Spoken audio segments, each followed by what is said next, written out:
मनीष उठो, मनीष, मनीष उठो। भैया रुकिए प्लीज, मदद कीजिए। ऑटो, ऑटो, रिक्शा, रिक्शा रुको, प्लीज मदद कीजिए, प्लीज रुकिए।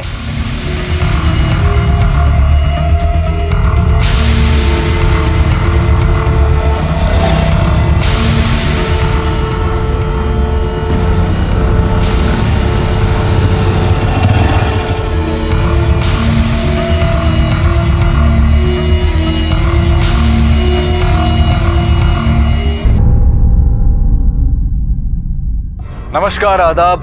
क्राइम पेट्रोल डायल 100 में आप सबका स्वागत है। मुंबई के उपनगर मीरा रोड इलाके में देर रात अपने घर लौट रहे मनीष और कविता पर जानलेवा हमला होता है। किसी तरह से इस हमले में उनकी जान तो बच जाती है, लेकिन यह हमला जुर्म की एक नई कहानी का पहला अध्याय साबित होता है। आखिर क्या वजह थी इस हमले के पीछे और किसने किया था यह हमला? क्या यह हमला सिर्फ इस जोड़े को कोई सबक सिखाने के लिए किया गया था, या फिर कुछ और मंशा थी इस हमले के पीछे? जुर्म की ये दस्तक अपने साथ एक ऐसी आंधी लेकर आई थी जिसमें कई जिंदगियां बर्बाद होने वाली थी। हे भगवान, क्या कर दिया मेरे बेटे के साथ। मैंने तो लाख बार बोला है कि इस तरह देर रात कहीं आना जाना सही नहीं है, लेकिन मेरी सुनता कौन है?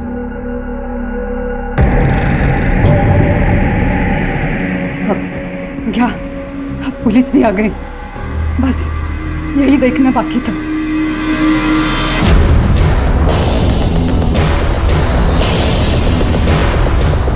इनकी हालत काफी गंभीर है। अगर ये टाइम पे हॉस्पिटल नहीं पहुंचते तो इनकी जान भी जा सकती थी। आप दोनों को किसी पे शक है?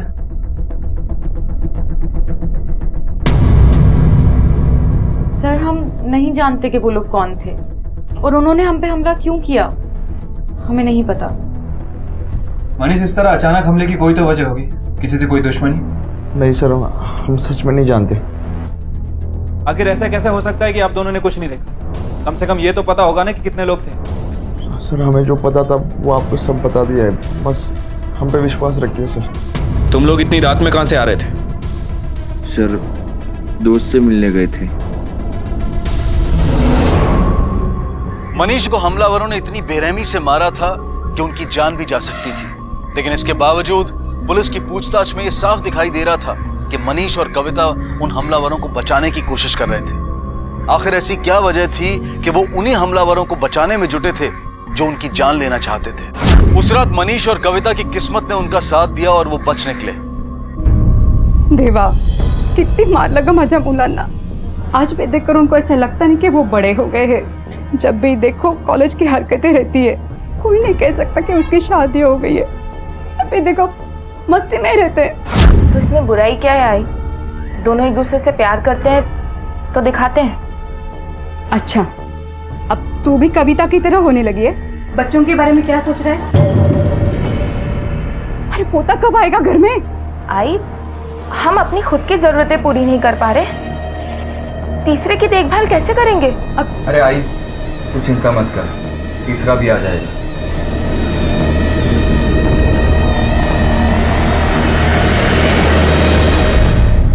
मुझे लग रहा है कि मनीष हमलावर को बचाने की कोशिश कर रहा है, लेकिन वो ऐसा कर क्यों रहा है? सर हो सकता है कि मनीष हमलावर को अच्छे से जानता हो, शायद इसीलिए उसे बचाने की कोशिश कर रहा है। लेकिन कोई पहचान वाला इतनी बेरहमी से मारेगा? वो तो मनीष की किस्मत अच्छी थी कि बच गया। दोनों का कहना है कि दोनों ने कुछ नहीं देखा, ना हमलावर का चेहरा ना कोई और पहचान। ऐसा कैसे हो सकता है? मुझे लगता है वो कुछ और छुपाने की कोशिश कर रहा है। शायद उस पर हुए हमले की वजह कोई बड़ा क्राइम। इस मनीष की कुंडली निकालनी पड़ेगी। सर मैंने इस मनीष के बारे में कुछ बातें पता की है। कई सालों से शांतिनगर में रहता है और पेशे से ड्राइवर है। उसके साथ काम करने वाले लोग, यार दोस्त रिश्तेदार, सबसे पूछताछ करो। अगर इस हमले की वजह कोई क्राइम है तो इस क्राइम में और पार्टनर्स भी होंगे। Right sir. मैंने ही उनको हॉस्पिटल छोड़ा था, लेकिन उनका किससे झगड़ा हुआ, किसने उसको मारा, मुझे नहीं पता। मनीष तो लगभग हर रात को बाहर जाता है सर, वो भी अपनी बीवी के साथ। उसका एक फ्रेंड है मंगल, उसी के साथ वो रहता है। हाँ साहब, बहुत बार दोनों को गैरेज पर जाते देखा है। जहाँ वो मंगल काम करता है ना, गैरेज भी लेट नाइट जाते थे।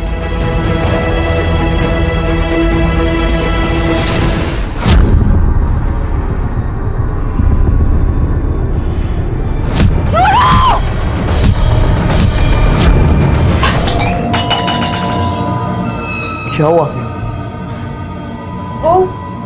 गलती से गिर गया, मैं उठाती हूँ। तुम सो जाओ।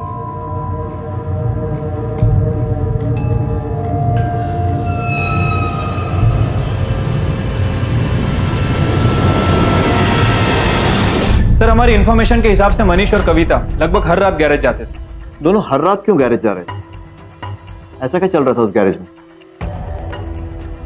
कहीं किसी गलत काम की डीलिंग तो नहीं चल रही? वैसे भी मनीष की माली हालत ठीक नहीं है, तो हो सकता है कि किसी गलत काम में इन्वॉल्व हो गया हो और मजबूरी में उसे अपनी पत्नी को भी इन्वॉल्व करना पड़ा हो। मुझे जल्द से जल्द दोनों की डिटेल्स चाहिए। Okay sir.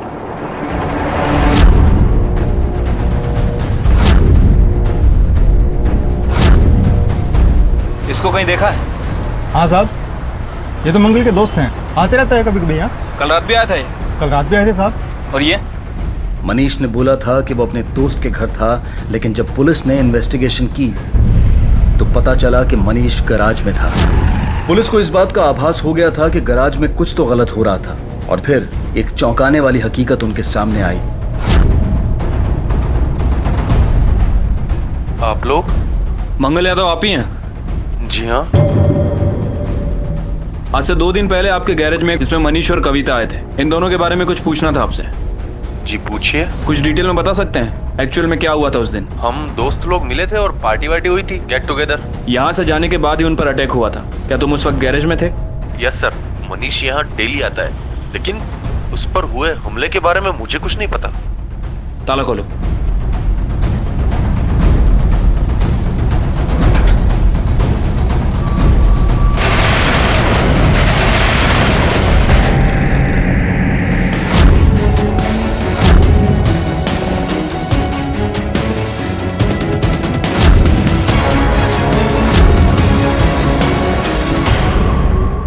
योगेश और चंदा की लाश ने इस केस का रुख ही बदल दिया। क्या मनीष ने अब तक जो पुलिस को बताया था वो सब सच था? आखिर वो कौन लोग थे जिन्होंने मनीष और कविता पर हमला किया था? क्या वाकई में मनीष उन हमलावरों को नहीं जानता था, या फिर वो जानबूझकर उन्हें बचाने की कोशिश कर रहा था? अगर वो जानबूझकर ऐसा कर रहा था तो ऐसा करने के पीछे उसकी मंशा क्या थी? क्या उन्हीं हमलावरों ने चंदा और योगेश की भी हत्या की थी? आखिर उस हमले और इस हत्या के पीछे वजह क्या थी? इस केस में अब भी ऐसे कई राज थे जिनका सामने आना बेहद जरूरी था। सर, विक्टिम के सर पर किसी भारी चीज से हमला किया गया है। कदम, इस गैराज में बहुत सी ऐसी चीजें हैं जिनसे हमला किया जा सकता है। अच्छे से छानबीन करो, शायद मर्डर वेपन यहीं आसपास ही हो। इन दोनों को पहले भी यहाँ देखा है? नहीं साहब, इनको पहले मैंने कभी नहीं देखा। सर, हो सकता है कि ये दोनों वर्कर के पीठ पीछे यहाँ आते हो। मैं भी ऐसा कुछ करने जो ये पब्लिक प्लेस में ना कर सकते हो। कदम, ऐसे गैराज में इतना सज धज के आना, वो भी पैरों में घुंघरू बांधकर, कहीं ये मामला प्रोस्टिट्यूशन से जुड़ा तो नहीं है? या फिर शायद ये जगह रेंट दी जाती थी ऐसे कपल्स को जो अकेले टाइम स्पेंड करना चाहते हैं? हो सकता है सर। गैराज का मालिक कौन है? सर, पाटिल साहब। कदम, पाटिल को थाने बुलाओ, बॉडीज को पोस्टमार्टम के लिए भेजो। Right sir. राणे, तुम वहां देखो। रेणुका, इधर देखो।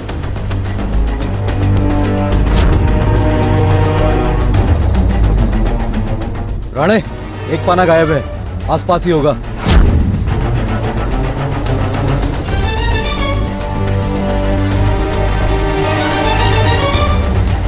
राणे, इधर पानी स्टिक में भेजो।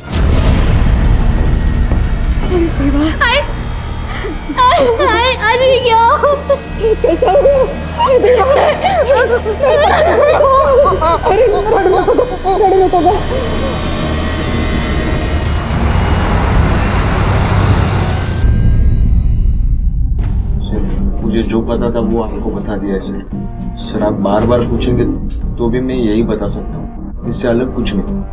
कविता, क्या तुम्हें कोई ऐसी बात पता है जो मनीष हमसे छुपा रहा हो? नहीं, वो सच कह रहे हैं, हम और कुछ नहीं जानते हैं। मनीष, देखो तुम्हारे भैया और भाभी का खून हो चुका है, तुम अब भी चुप। सच बताओ, क्यों जाते थे गैरेज में? सर एक्चुअली हमारा घर बहुत ही छोटा है सर।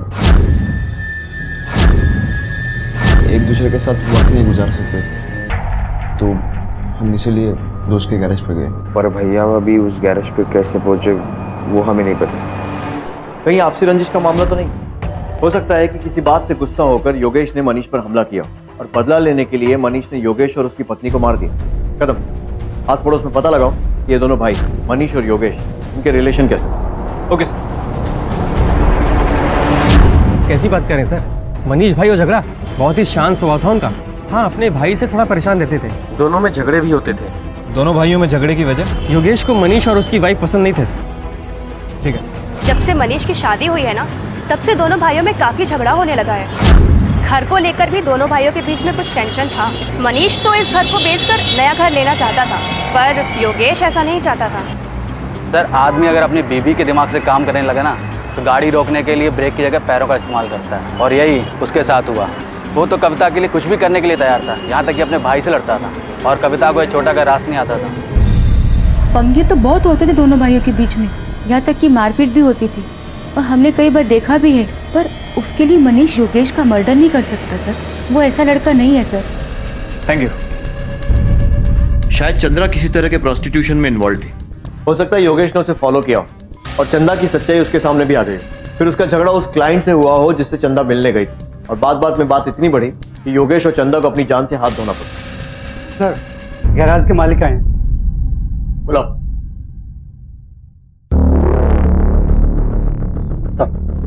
बैठिए। 2 लाशें मिली आपके गैरेज से, ये और ये। पहचानते हैं इन दोनों को? नहीं साहब, पहले कभी नहीं देखा। गैराज की चाबी किसके पास रहती है? साहब, गैराज की 2 चाबियां हैं, एक मेरे पास रहती है, एक मंगल के पास रहती है। कहीं कुछ छुपा तो नहीं रहना, क्योंकि अगर आपने कुछ छुपाया और हमें पता चल गया तो जिंदगी भर जेल में चक्की पीसेंगे। साहब, मैं क्यों आपसे कुछ छुपाऊंगा? बाल बच्चों वाला आदमी हूँ मैं, और कभी भी आपको जरूरत पड़े बुला लेना ना साहब। जा सकते। Thank you sir.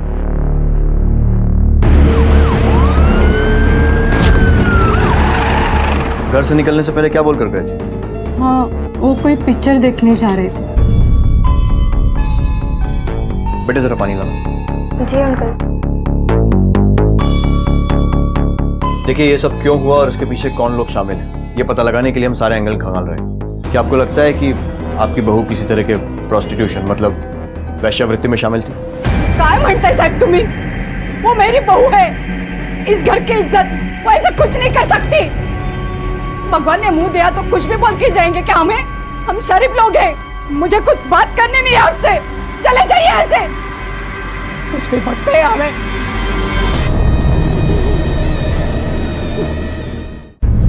सर, ये रहे योगेश और चंदा के कॉल रिकॉर्ड्स और बैंक स्टेटमेंट।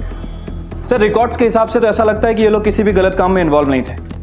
सर, फैमिली में सोर्स ऑफ इनकम योगेश और मनीष की सैलरी है। और सर, फोन रिकॉर्ड्स के हिसाब से मोस्टली कॉल्स आसपास के लोगों के और फ्रेंड्स के हैं। अब सर, एक ही एंगल है जिस पर हम काम कर सकते हैं। कौन सा? सर, मंगल और चंदा ये दोनों लगातार एक दूसरे से फोन पर बात करते थे, लेकिन मंगल ने योगेश से बिल्कुल ना के बराबर बात की। इस मंगल के कॉल रिकॉर्ड निकालो और पता करो कि उस रात ये कहाँ था। Right sir. सब तुम लोगों की वजह से हुआ है। बर्बाद करके रखा है इस घर को, खा गए मेरे बेटे को। भाई अगर काय बोलतेस, मैं अपने भाई को क्यों मारूं? तू जास्त बोल नकोस मला। लिए कभी घर की जिम्मेदारी, किए चिंता घर की, बस मस्ती मस्ती मस्ती। भाई तू क्या बोल रही है ये? तू माझ्या डोक्यात जाऊ नकोस, जास्त बोल नकोस तू। एक योगेश था जिसे इस घर की चिंता थी, उसे तुम लोगों ने खा लिया। मिली शांति, कलेजा ठंडा हो गया क्या? योगेश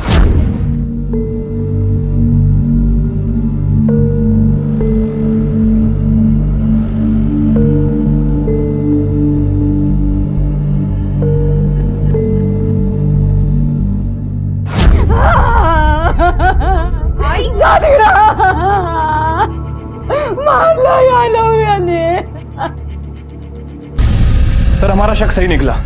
लोकेशन डिटेल के हिसाब से मंगल की लोकेशन कत्ल वाली रात गैरेज के आसपास के एरिया में थी। चलो जरा से पूछताछ करते हैं और उसे लेकर आते हैं। Right sir. पूरे घर की तलाशी लो, कोना कोना छान मारो। फोन दे अपना, जल्दी निकाल। साहब मुझे माफ कर दो साहब। मैं सच बोल रहा हूँ, मैंने किसी का खून नहीं किया है। मैं बहुत डर गया था साहब, मैं झूठ नहीं बोल रहा हूँ। क्यों, कुछ किया है तूने? नहीं साहब। अरे मिला है। ठीक है सब ये वो मैं कहीं फंस नहीं जाऊं इसलिए मैंने इन्हें छुपा दिया था साहब, लेकिन मैंने किसी का खून नहीं किया, मैं सच बोल रहा हूं साहब। सर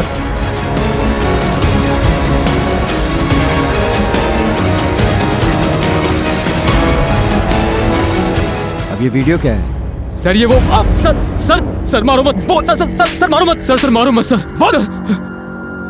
सर मुझे नहीं पता कि उस पाने पर वो खून कहां से आया। सर हम तो सब अपनी पत्नियों के साथ गैराज में एंजॉय करते थे। हमारे घर बहुत छोटे हैं, इसलिए हम गैराज में डांस और ड्रिंक करते थे। ये कैसी पार्टी थी जिसमें बीवियां घुंघरू पहनकर नाचती थी?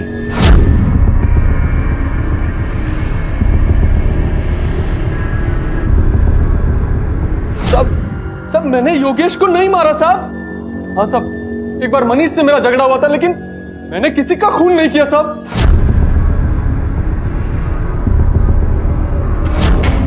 कविता जाओ अंदर चेंज करो। जाओ।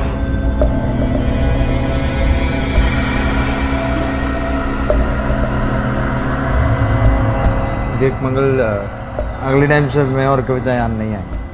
हमें सही नहीं लग रहा है। अबे मनीष, अबे क्या सही नहीं लग रहा है?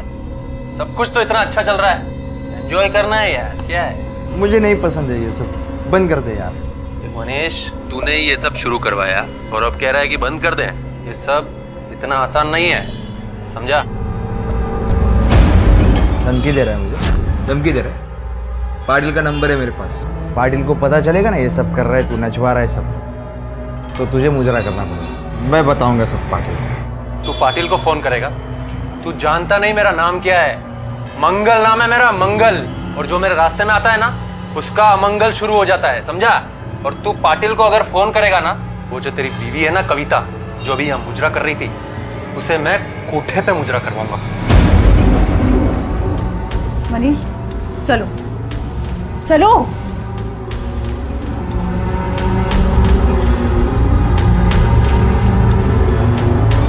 सर, हम लोग तो मनीष को सिर्फ डराना चाहते थे और इसीलिए हमने उस पर हमला किया।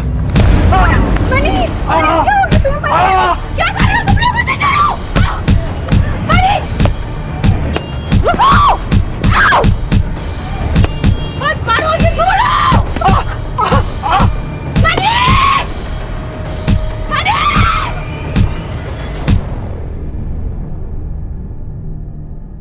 और योगेश के साथ ऐसा क्या हुआ कि उसे मार दिया? अब मैं सच कह रहा हूं साहब, मैंने योगेश को नहीं मारा। सर, हम में आपस में झगड़ा हो सकता है, हम दोस्तों में, लेकिन हम में से कोई भी किसी का खून नहीं कर सकता सर। एक मंगल, तू पहले भी झूठ बोल रहा है, तू अभी भी झूठ बोल रहा है। बोल सच। ऐसे मुंह नहीं खोलेगा। उस पार्टी में जो भी आता था सबका नाम, पता और सारी डिटेल्स, समझा ना?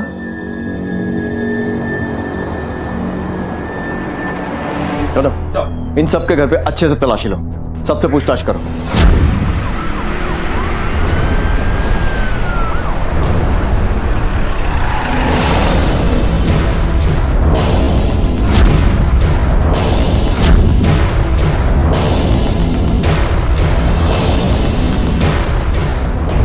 फ्रेंड्स का ग्रुप गैरेज में मिलता है पार्टी करने के लिए, और ये उनका रोज का रूटीन।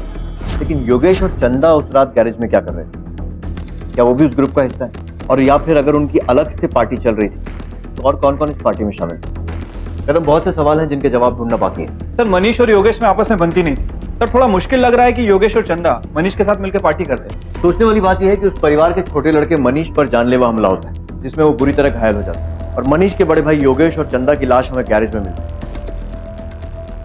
परिवार में आखिर चल क्या रहा है? सर, सबके घर में घुंघरुओं का मिलना भी थोड़ा अजीब है। हमने प्रोस्टिट्यूशन का एंगल भी चेक किया, बट कुछ हाथ नहीं लगा। वही, अगर ये प्रोस्टिट्यूशन से जुड़ा मामला नहीं है तो फिर और क्या हो सकता है? मंगल के गैराज पर जो कुछ भी चल रहा था वो मौलिकता से परे था। ऐसे हालात में ईर्ष्या, गुस्सा और दुश्मनी अपनी जगह बना ही लेते हैं, और शायद यही वजह थी मनीष और कविता पर हमले की। पर क्या यही वजह योगेश और चंदा की मौत का भी कारण बनी थी? सबूतों के अभाव में पुलिस को मंगल को रिहा करना पड़ा। खत्म हो सकता है इस मंगल और चंदा के बीच में कोई अफेयर था, जिसकी वजह से चंदा को मारा गया। हो सकता है सर। मंगल के फोन ट्रायंगुलेशन रिकॉर्ड के हिसाब से इसकी लोकेशन उस रात गैरेज के आसपास ही थी, और सर ये चंदा से लगातार बात भी करता था। और जरूर इस अफेयर की वजह से चंदा और उसके पति में झगड़े भी होते होंगे। चंदा और योगेश की केमिस्ट्री अगर पता चल जाए तो आधा काम आसान हो जाएगा। एक काम करो, घर के आसपास पूछताछ करो। और चंदा की बेटी से भी पूछो, शायद कुछ पता चल सके। शायद उसने अपने माँ बाप को झगड़ते हुए देखा और कभी ये मंगल का नाम सामने आया। एक वही है जो हमें कुछ बता सकती है, क्योंकि घर के बाकी लोगों को तो इस वक्त इज्जत ज्यादा प्यारी होती है। Right sir. गोपी, नीलू, नीलू ने गोपीला पाहिला? गोपी और नीलू को देखा है? नहीं। गोपी,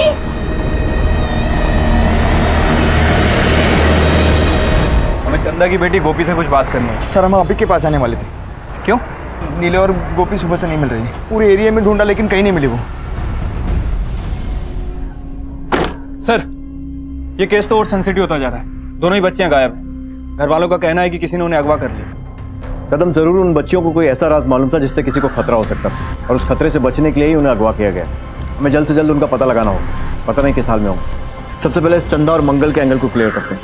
जरूर कुछ पकड़ा था इन दोनों के बीच, नहीं तो ये मंगल सिर्फ चंदा के टच में क्यों? Right sir.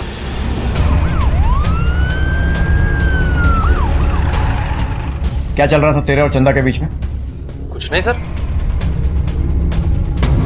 अगर कुछ नहीं चल रहा था तो इतनी देर देर तक उससे फोन लगाकर कस्टमर केयर खेल रहा था। सर, मंगल और चंदा ये दोनों लगातार एक दूसरे से फोन पर बात करते थे।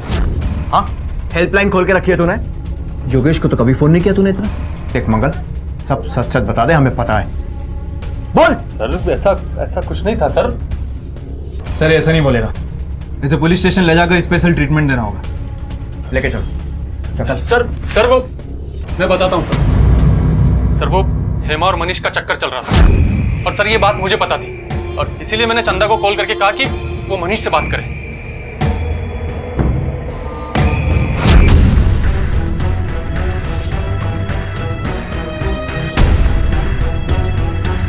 सर, वही ने मुझे 2-3 बार समझा कि उससे मत मिल, उससे मत मिल।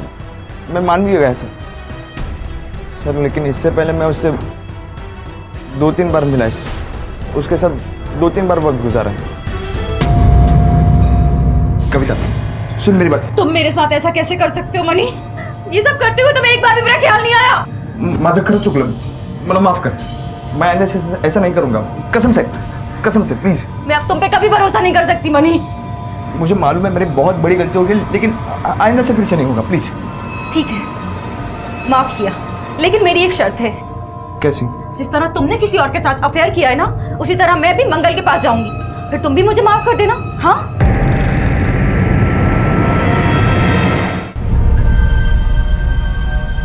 भैया, हमें बहुत भूख लगी, कुछ खाने को दे दो ना। भैया बहुत भूख लगी है भैया।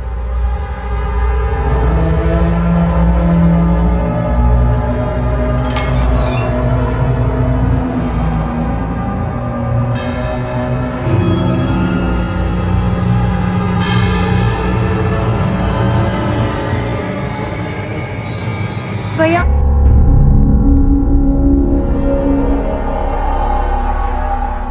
सुनो।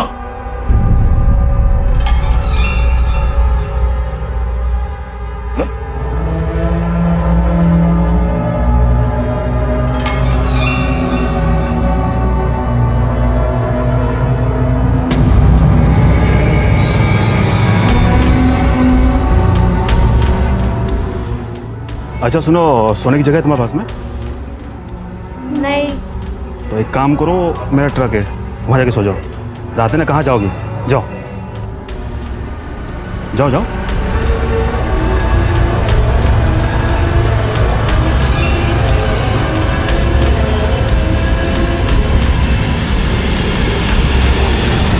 कदम, गोपी और नीलू की फोटो पूरे सिटी में सर्कुलेट करो। सारे पुलिस स्टेशन, सारे चेकनाकों पर भी। उन दोनों की सेफ्टी अभी बहुत इंपॉर्टेंट है। सर, मुझे लगता है कि फैमिली हमसे कुछ ना कुछ छुपा रही है। मुझे भी ऐसे लगता है कदम कि मनीष और कविता तो गए थे गैराज में मौज मस्ती करने के लिए, लेकिन योगेश और चंदा वहाँ क्यों गए? हमारे कांस्टेबल्स गैराज पर नजर रखे हुए हैं ना? यस सर, हमारे कांस्टेबल वहाँ पे तैनात है, लेकिन अभी तक वहाँ से कोई गड़बड़ की खबर नहीं है। चलो।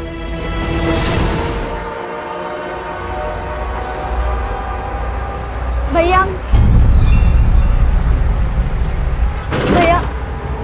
उस दिन जो आपने खाने को दिया था, उसके बाद हमने कुछ भी नहीं खाया भैया।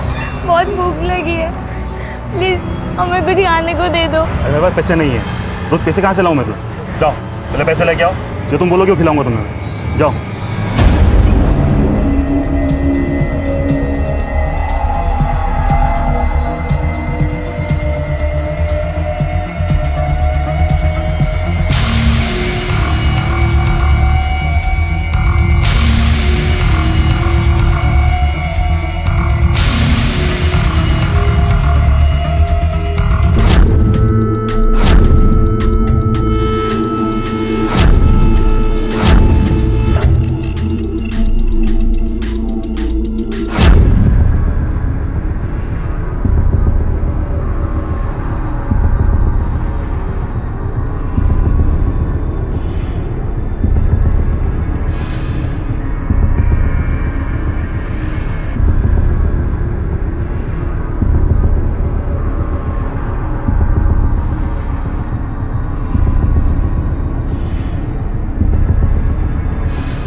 मनीष, मनीष, हटो, मुझे अंदर जाना है।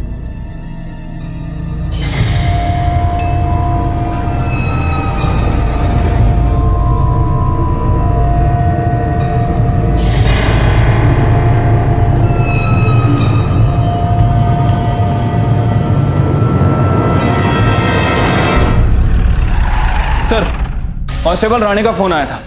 सर, राणे ने बताया कि थाने पुलिस ने गोपी और नीलू को स्पॉट किया है। और सर, ये दोनों बच्चियां जब मिली काफी नशे की हालत में थी। लेकिन वो थाने पहुंची कैसे और वहाँ कर क्या रही? सर, थाने पुलिस के मुताबिक वो दोनों वहाँ पे कई दिनों से थी। और सर, लाइफ सर्वाइव करने के लिए उन्हें कई सारी चोरियां भी की। हमें जल्द से जल्द उनसे मिलना होगा, उनकी फैमिली को इन्फॉर्म करो। Right sir.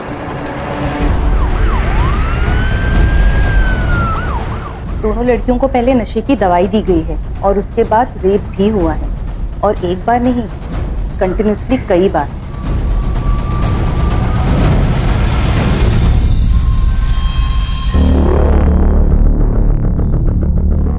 बेटा क्या हुआ था? डरो मत, साफ साफ बताओ।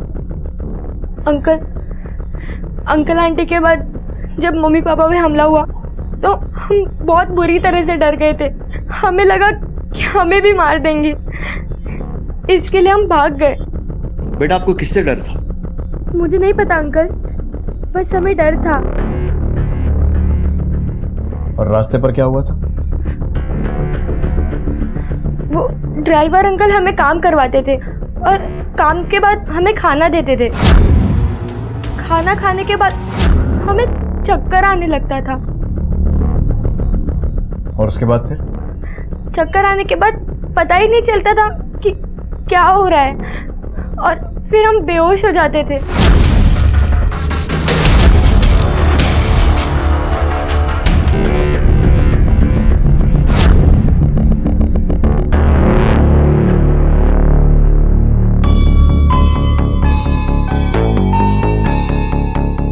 अरे माझी पोर आली,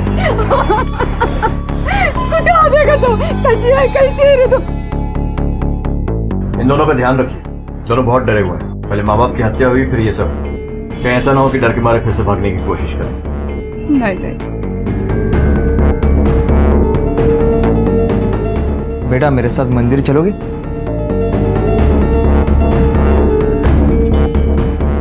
हाँ आई। आज मैं पूरा टाइम घर पर रहूंगी और आपका अच्छे से ध्यान रखूंगी।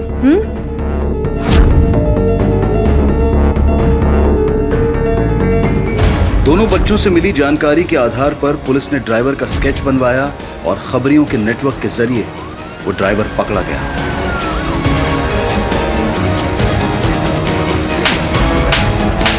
सब कुछ नहीं किया मैंने, सब कुछ नहीं किया मैंने।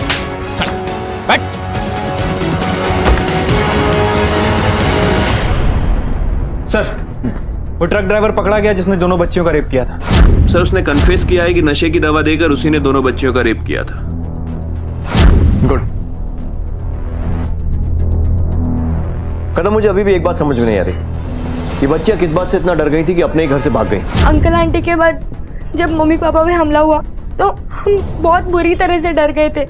हमें लगा कि हमें भी मार देंगे, इसके लिए हम भाग गए। सर, ऐसा हो सकता है कि इन दोनों बच्चियों ने योगेश और चंदा का मर्डर होते देख लिया और कातिल को बहुत अच्छी तरह से जानती हो। शायद उसी के डर से घर छोड़ के भाग गई हो। पॉसिबल है। तुम्हारे लिए मैंने कुछ लाया है, बताओ क्या लाया है? जलेबी। लो। चलो अब घर चलते हैं।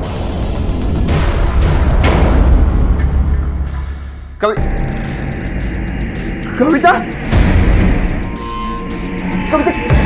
काकी, काकी,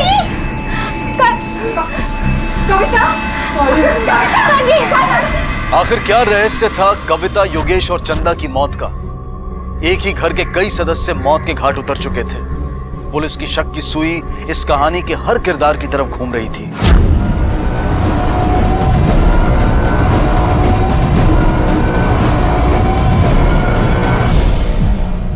सर, हाँ कदम। सर, हर किसी के बयान में मंगल का नाम जरूर आ रहा है। सर, हो सकता है कि इस अटैक और मर्डर में मंगल इन्वॉल्व हो।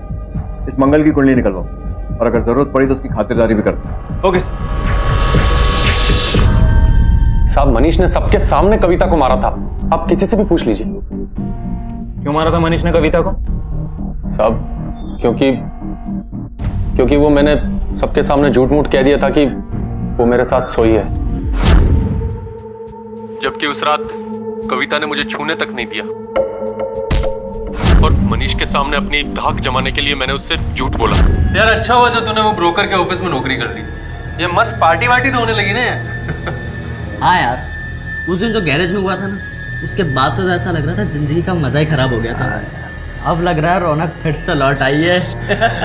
और मनीष सच बोल रहा हूँ यार, क्या मस्त बीवी पाई है तूने। मैं तो एक ही रात में जन्नत जाके आया हूँ, और तेरा तो रोज का आना जाना होगा।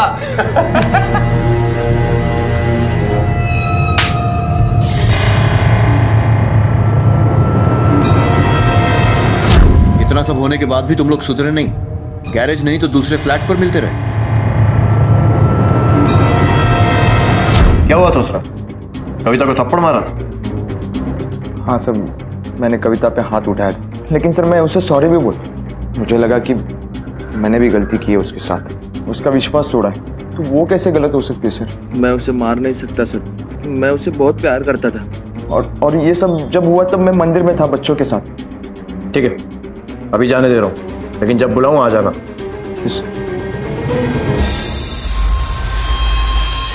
उस दिन जब मनीष अंकल तुम्हें मंदिर लेकर गए थे तो पूरे टाइम तुम्हारे साथ थे या फिर कहीं बाहर गए थे बीच में? उस दिन तो मनीष काका हमें बाजू वाली आंटी के साथ मंदिर में छोड़कर हमारे लिए जलेबी लेने गए थे। काकी थोड़ा ध्यान रखना, मैं आता हूँ। पर वो 15-20 मिनट में वापस आ गए थे। सर मनीष का घर और मंदिर दोनों आसपास ही हैं, और सर मंदिर से मिठाई की दुकान तकरीबन 5 से 10 मिनट के रास्ते पर है। और सर बच्चियों के मुताबिक मनीष 15 मिनट में वापस आ गया। सर कहीं ऐसा तो नहीं कि बच्चियों का टाइम कैलकुलेशन गलत हो? वो 15 मिनट नहीं बल्कि 30 से 40 मिनट बाद वापस आए। और सर इतना टाइम किसी को मारने के लिए काफी होता है। सर हो सकता है कि मनीष ने कविता का खून किया। इस मनीष का पूरा घर छान मारो, उठाओ उसे। Right sir.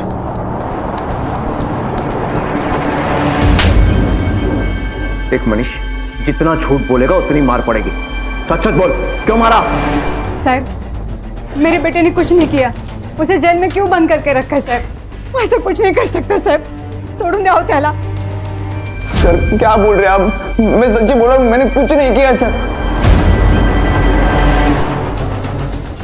साहब काहे नहीं हो? सर यहाँ पे कुछ नहीं मिला।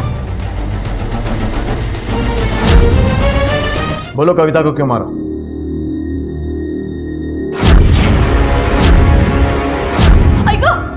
सांगते जब से वो कल हुई इस घर में आए तब से इस घर की शांति भंग हो गई।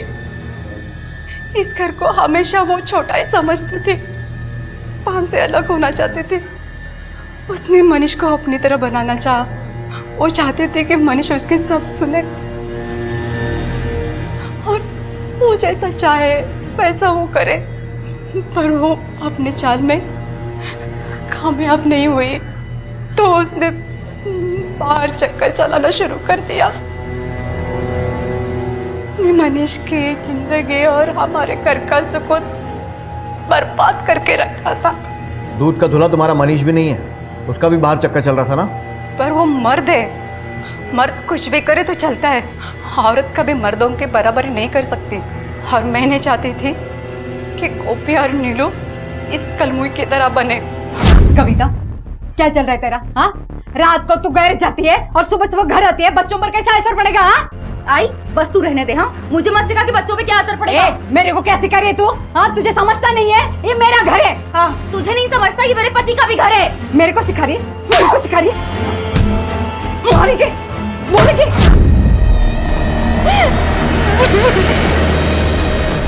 रिश्तों की डोर में अगर दगाबाजी का मांझा हो तो उन रिश्तों में प्यार और सम्मान कभी उड़ान नहीं भरते। अपने रिश्ते में मनीष और कविता दोनों गलत राह पर थे। ये जरूरी नहीं है कि अगर हमारा कोई करीबी गलत राह पर हो तो हम भी उसके पीछे पीछे उसी राह पर अपनी मंजिल ढूंढने निकल पड़े। याद रखें, गलत राह हमें सिर्फ गलत मंजिल तक पहुंचा सकती है। इस केस में इस सवाल का जवाब मिलना अब भी बाकी था कि चंदा और योगेश को किसने और क्यों मारा। सर ये देखिए, ये वीडियो इंटरनेट पे बहुत वायरल हो रहा है। इस वीडियो का सोर्स पता करो, आईटी सेल के साथ वीडियो शेयर करो, पता करो किसने बनाया है और किसने इसे रिलीज किया। Right sir.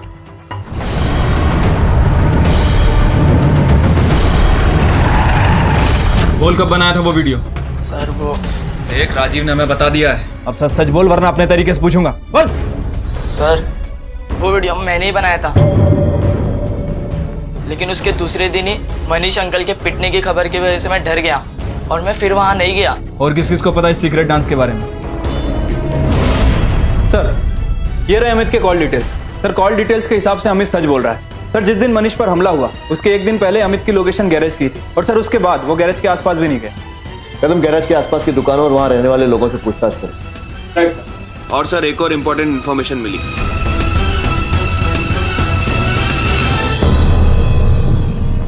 दीदी अब हम अकेले क्या करेंगे? नीलू काका को तो हमारी फिक्र नहीं है, और आजी को भी पुलिस लेकर गई है। हम ना रात होते यहाँ से कहीं भाग जाएंगे और बहुत दूर चले जाएंगे। मैं तेरा हमेशा ख्याल रखूंगी। आपने में से किसी को आसपास देखा था?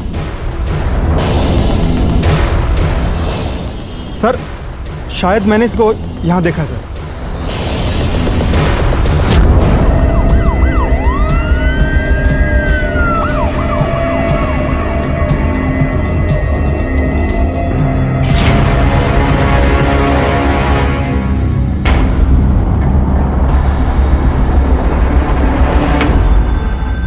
हाँ सर, मैंने ही मारा अपने आई बाबा को। लेकिन क्यों? अपने ही आई बाबा को क्यों मारा? हम जीना चाहते हैं सर। मेरी बहन मुझसे काफी छोटी है और मैं पूरी जिंदगी उसको कोई तकलीफ में नहीं देखना चाहती हूँ। दीदी हम हॉल में नहीं सो सकते हैं क्या? इधर बहुत गर्मी हो रही है। नहीं नीलू, यहाँ पे ही सोना पड़ेगा। तू सो जा, आँख बंद कर। उस छोटे से घर में हम लोगों का रहना बहुत मुश्किल हो रहा था। ऊपर से आजी को पोता चाहिए था, और फिर एक दिन मैंने आई बाबा की बात सुनी। मैंने आपसे कहा ना मुझे वहां जाना है। धीरे बात करो, लोग सुन लेंगे तो क्या कहेंगे? और दिमाग खराब हो गया तुम्हारा। जब तुम्हें एक बार कह दिया कि हम वहां नहीं जा सकते तो नहीं जा सकते। वो जगह तुम्हारे लायक नहीं है। ऐसे कैसे मेरे लायक नहीं है?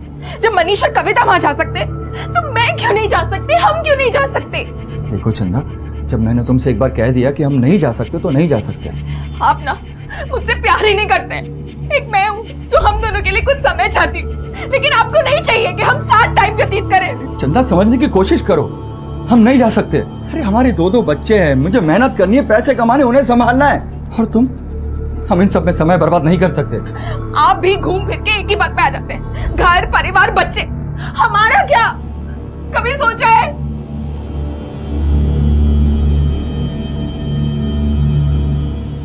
ठीक है, जा रहे हैं?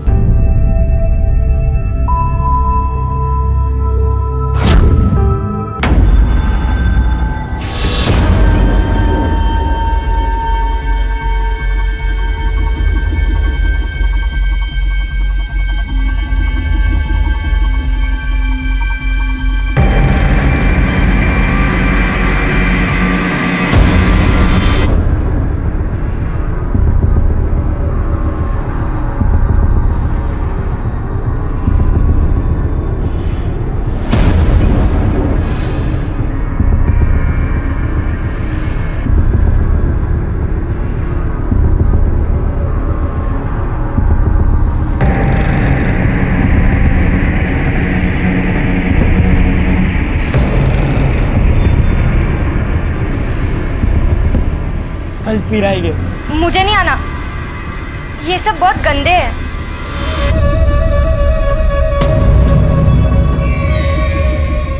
क्या हुआ? आई ने बोला था ना कि उन्हें एक पोता चाहिए। उनकी इच्छा पूरी कर देते।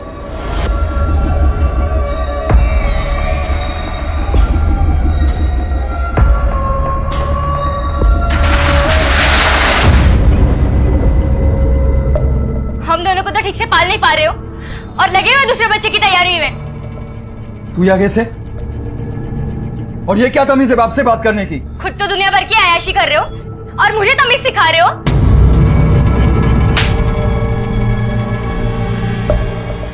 बदतमीज हो गई है ये।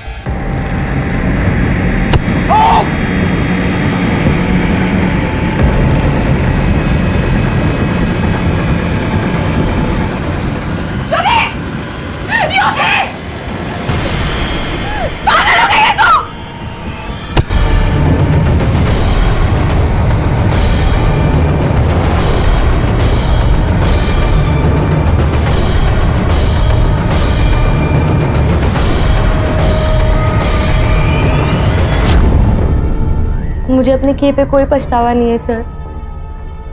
मैंने जो किया मेरे और मेरी बहन के लिए किया है सर।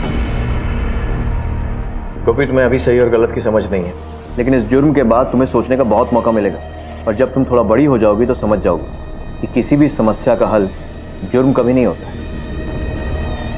गोपी को 3 सालों के लिए बाल सुधार गृह में रखा गया है, लेकिन सोचने वाली बात यह है कि जो कुछ भी गोपी ने किया उसके लिए वो कितना जिम्मेदार है।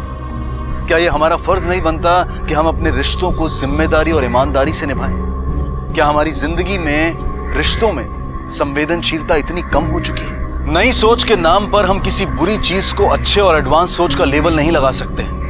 हम सबको इस बात का ख्याल रखना होगा कि जो कुछ भी आज हम बोएंगे कल वही हमें काटना होगा। इसी विचार के साथ अब मैं अनूप सोनी आपसे विदा लेता हूं। फिर मुलाकात होगी अगले एपिसोड में एक और चौंका देने वाले केस के साथ। तब तक अपना और अपने परिवार का ख्याल रखें और देखते रहें क्राइम पेट्रोल डायल 100। सबक एक को सीख हम सबको। जय हिंद।